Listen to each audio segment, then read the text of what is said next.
Hey kids, you are watching Kids Education.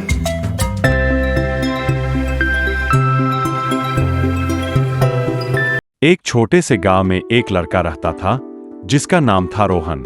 Rohan पतंग उड़ाने का बहुत शौकीन था, लेकिन उसकी पतंग कभी ऊंचाई पर नहीं जा पाती थी।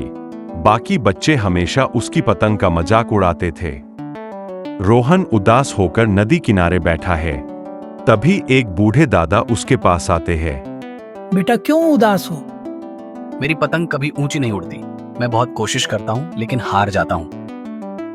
दादा मुस्कुराते हुए, तो क्या तुम जादुई पतंग बनाना चाहोगे? रोहन की आंखें चमक उठीं।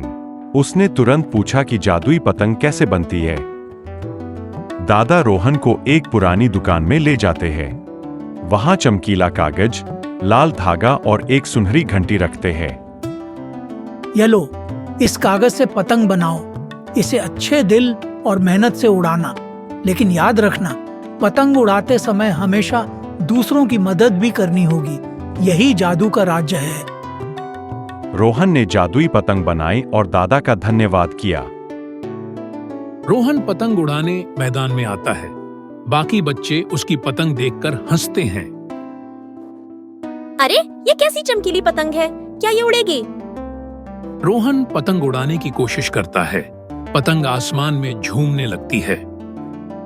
जैसे ही रोहन की पतंग ऊंचाई पर पहुंची, अचानक कुछ जादुई हुआ।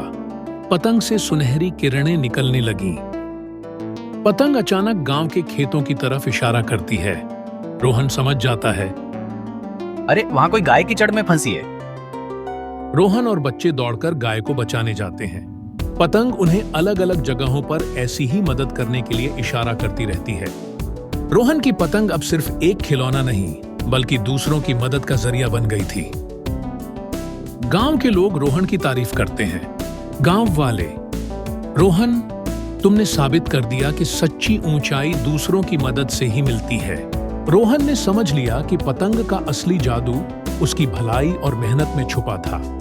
अब उसकी पतंग हमेशा ऊंचाई पर उड़ती थी और उसके दिल में खुशी का आसमान। बच्चों, इस कहानी से हमें यह सीख मिलती है कि असली ऊंचाई मेहनत और दूसरों की मदद से मिलती है।